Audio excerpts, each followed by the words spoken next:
Bom, hoje vim trazer a ideia um pouco sobre linearização, demonstrar um pouco a fórmula de como ela funciona, de casos que eu posso utilizar ela, tanto mais principalmente demonstrar como funciona a fórmula. Mas antes de demonstrar, precisa saber primeiro o que é linearização. A linearização é praticamente tu formalizar uma ideia de que quando tu vê um plano, tu vê uma curva em um plano, quanto mais tu aproximar ela, mais ela vai tender a ser uma reta. Então nós podemos pegar uma curva num R3, num plano, ao qual tem uma curva, e nós podemos assumir que há uma equação de um plano tangente àquela curva, ou então de uma reta. Mas para deixar isso mais claro, dá para fazer a demonstração disso num R2, num plano XY, onde é mais fácil de entender inicialmente de como isso funciona. Nós pegamos então um plano, nós vamos ter aqui uma curva e nós vamos ter aqui uma reta tangente a essa curva. Há de convir comigo que nós vamos ter outro ponto aqui qualquer e nós vamos ter o ponto tangente. Eu vou chamar o ponto tangente aqui de x0, que é o nosso primeiro ponto. Aqui eu vou chamar ele de x, que é um ponto qualquer. Aqui eu vou chamar de y0. E aqui eu vou chamar de y. Que também pode ser chamado aqui de f de x e f de x0. Até aí nenhum mistério. Posso chamar isso daqui de uma variação de x e isso daqui. Opa, eu acho que eu escrevi errado aqui, mas tudo bem, deu para entender aqui.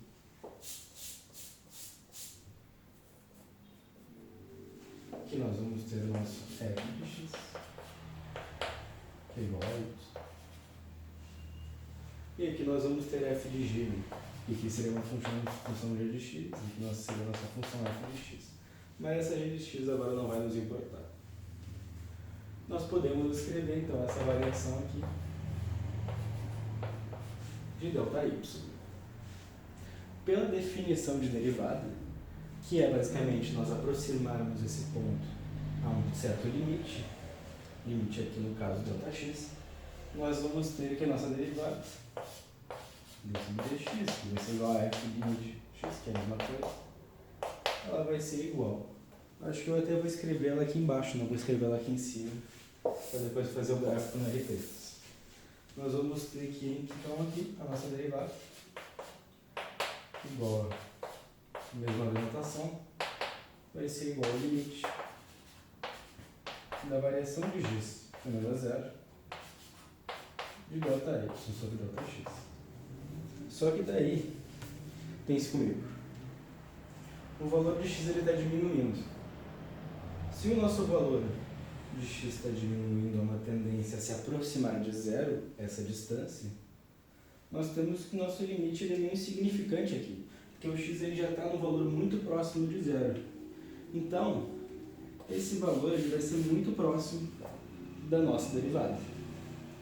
Então, nós podemos escrever que a nossa derivada ela vai ser aproximadamente ΔY sobre Δx. Passando aqui, multiplicando dos dois lados por Δx, nós chegamos que a nossa variação em y vai ser aproximadamente a nossa derivada vezes a variação de x. Temos que nosso ΔY vai ser f de x menos f de x0. Passando o nosso f de x0 para o outro lado, então nós temos que nosso f de x ele vai ser aproximadamente f de x0 mais a nossa derivada de f de x vezes a nossa variação de x. Chegando assim na nossa fórmula aqui, na nossa reta tangente. Isso aqui é uma forma de simplificar a nossa equação. Então, nós vamos seguir esse mesmo princípio para nós acharmos, nós fazermos a nossa linearização no R3. Achamos a equação do plano tangente, ou da reta tangente, no R3. Bom, temos que fazer aqui então o R3.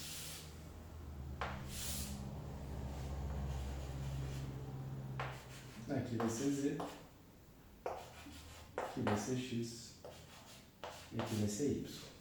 Nós vamos ter uma curva aqui qualquer.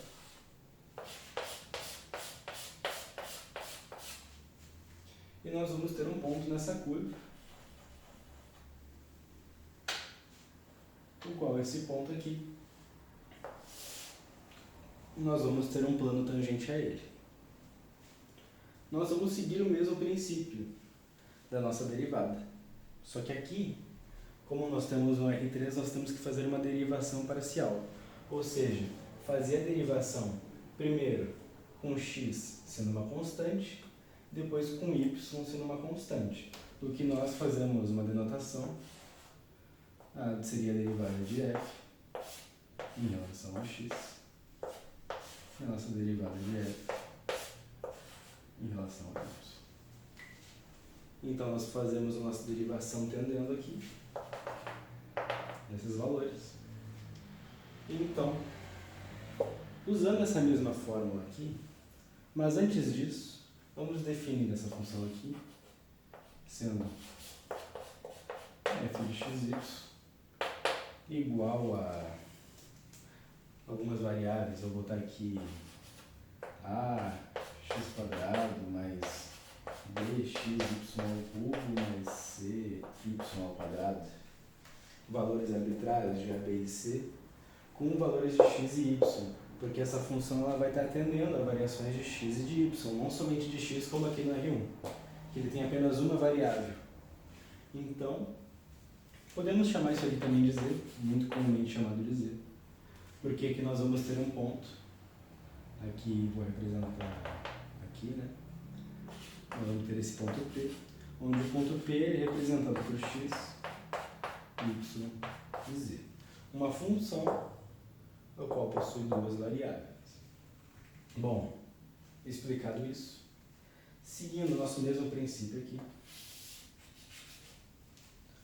nós vamos ter aqui f, não vai ser uma função de uma variável, vai ser uma função de duas, f de x, y, vai ser igual ao nosso f de x0, y0, porque é nosso ponto inicial, só que ele tem que ser o ponto inicial de x e o ponto inicial de y, mais a nossa derivada em relação a x.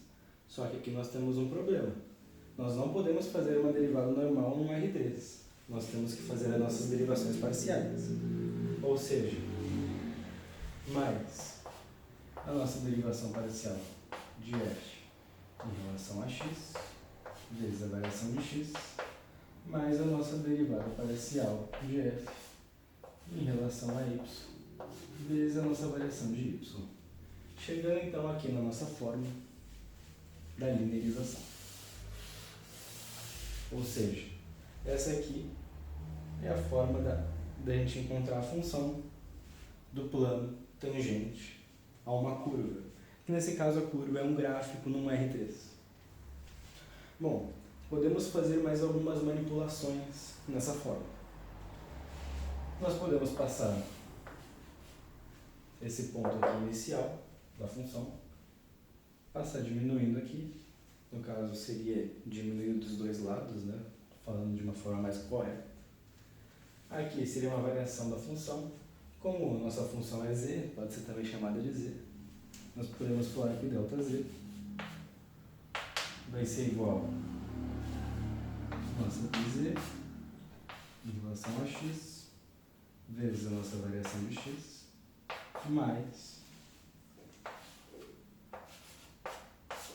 a nossa variação em y, vezes ΔY. Bom, chegamos aqui em outra forma, e essa fórmula vai ser muito importante porque é a partir dela que nós vamos calcular o nosso erro. O que é o erro? Não é nada mais do que utilizar a mesma fórmula para uma situação específica onde tu quer calcular uma taxa de variação máxima ali de um erro. Eu vou dar um exemplo agora. Vou apagar aqui o quadro.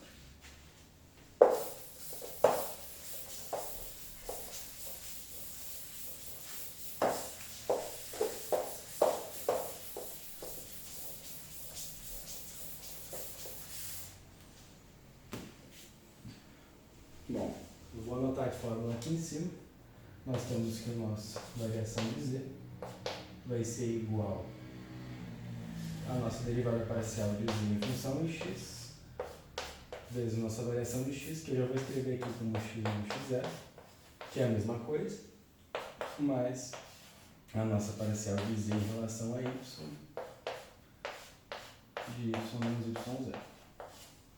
Bom, nossa fórmula está aqui. Deixei ela aqui num canto. E primeiro eu vou demonstrar uma questão. Por exemplo, vamos dizer que nós tenhamos aqui um cilindro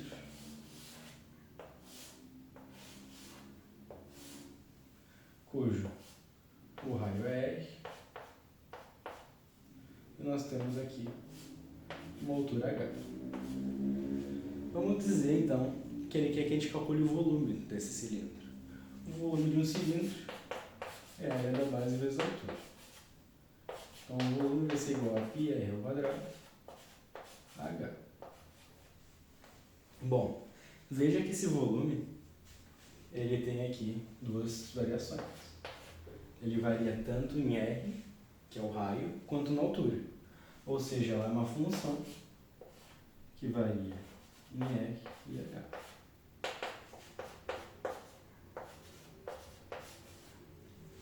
Logo, para nós calcularmos então o erro máximo, porque vamos dizer que a questão ela diga assim, vamos que o nosso raio vale 10 centímetros e a nossa altura vale 5 centímetros. Há uma taxa de variação máxima de 0,1 centímetros. Então, o que o problema quer dizer aqui? Que a nossa taxa ela pode variar tanto para baixo quanto para cima em 0,1 centímetros em ambos as variáveis. Ou seja, o raio ele pode ser tanto 9,9 quanto 10,1 e a nossa altura pode ser tanto 4,9 quanto 5,1. Então, o que nós temos que fazer aqui? Usar essa fórmula e daí nós vamos conseguir calcular a taxa máxima. Veja aqui comigo. Eu nem vou calcular a derivada parcial, só vou botar a derivada parcial aqui. Nós vamos entender então que nosso erro ele vai ser igual à derivada parcial do volume em relação ao raio vezes a variação do raio. Qual que é a variação do raio? 0,1 ou menos 0,1. Porque o raio ele pode ser tanto 10,1 quanto 9,9. 10,1 menos 10, 0,1. 9,9 menos 10, menos 0,1. Ou seja, nós temos dois valores para a variação de R, mais a nossa derivada parcial do volume em relação à altura, vezes a nossa variação da altura, que vai seguir o mesmo princípio. Isso aqui vai ser 0,1 obrigatoriamente. A questão é o sinal, vai ser positivo ou negativo. Aí que entra a grande questão. Uma questão que no livro do Stuart não é bem elaborada. Eu acredito bem rasa, bem superficial e não é muito boa sobre essa parte de erro máximo, aonde ele não explica. Nós vamos ter que usar aqui o teorema da desigualdade triangular modulada, né? Aonde nós vamos ter que A mais B vai ser menor ou igual ao módulo de A mais o módulo de B. Por que isso? Nós temos aqui que a taxa é 0,1 centímetros, só que ele quer saber qual que vai ser o erro máximo. Para tu saber o erro máximo, nós precisamos achar um valor máximo para essa função aqui. Como esse valor aqui ele vai ser fixo, só que ele vai variar se ele vai ser positivo ou negativo, então, para achar o valor máximo de uma soma, os dois valores têm que ser positivos, porque se um valor for negativo, vai diminuir o valor. Então o valor sempre vai ter que ser positivo. Logo, esse valor vai ter que estar em módulo. Para uma variação estar em módulo, nós vamos ter que usar a desigualdade triangular para mostrar porque isso daqui vai ser 0 menos zero. Para mostrar que o módulo de z vai ter que ser menor ou igual ao módulo da variação de z, variação de x. Daqui eu vou botar aí. Primeiro eu vou botar um módulo aqui dentro para explicar, módulo de x, variação de x, mais a mesma coisa aqui. Multiplicação modular, pode separar os dois. Temos aqui então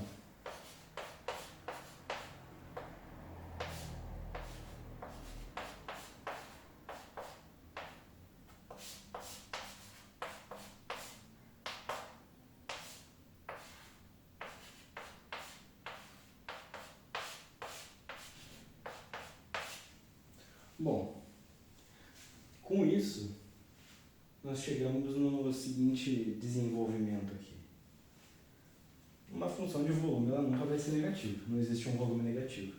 Todas as questões, geralmente, que não são muito teóricas relacionadas a isso, envolvem volume, porque geralmente são funções que envolvem mais de uma variável, envolve algum fator que a função ela não vai ser negativa. Então, por exemplo, o Pisco 9, beleza? Um livro um pouquinho mais teórico que o Stuart, ele deixa assim a resposta, porque, claro, existem funções que elas podem assumir valores negativos, então tem que deixar em módulo também para assumir o maior valor possível. Mas, como nós estamos tratando de volume, situações um pouco mais simples, nós podemos tirar isso aqui do módulo, então nós falar que o erro máximo ele vai ser calculado usando a nossa derivada parcial de z em função de x vezes o módulo da variação de x mais a nossa parcial de z dividido a nossa parcial de y vezes o módulo da variação de y. Com essa fórmula aqui, então, nós definimos o nosso erro máximo através da linearização, que é aquela fórmula que a gente usou antes para encontrar a função do nosso plano tangente a uma curva em um R3.